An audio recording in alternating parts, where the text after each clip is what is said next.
எல்லாத்தையும் விட ரொம்ப ரொம்ப முக்கியம், சட்டம் ஒழுங்க ரொம்ப ஸ்ட்ரிக்டா வச்சிருக்கணும். நம்மளுடைய அம்மா, அக்கா, தங்கச்சிகள், அவங்களுடைய பிள்ளைகள், குழந்தைகள் எல்லாருக்கும் பாதுகாப்பை, அதுவும் உண்மையான ஸ்ட்ராங்கான பவர்ஃபுல்லான பாதுகாப்பை உண்டாக்கணும். அண்ணா யூனிவர்சிட்டியில நடந்த அந்த பெண்ணுக்கு நடந்த அந்த பிரச்சனை மாதிரியோ, இல்ல கோவையில நடந்த அந்த கல்லூரி பெண்ணுக்கு நடந்த பிரச்சனை மாதிரியோ அதெல்லாம் நடக்க விடவே கூடாது. நம்ம வீட்டு பெண்கள் ஸ்ட்ராங்கா, பயமே இல்லாம தைரியமா இருக்கணும்.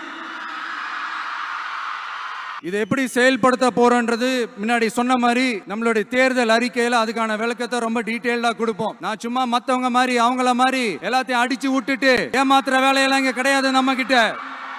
நான் மறுபடியும் சொல்றேன், நம்ம அரசியலுக்கு வந்தது உங்களுக்கு நல்லது நல்லது நல்லது மட்டுமே செய்யறது தான்.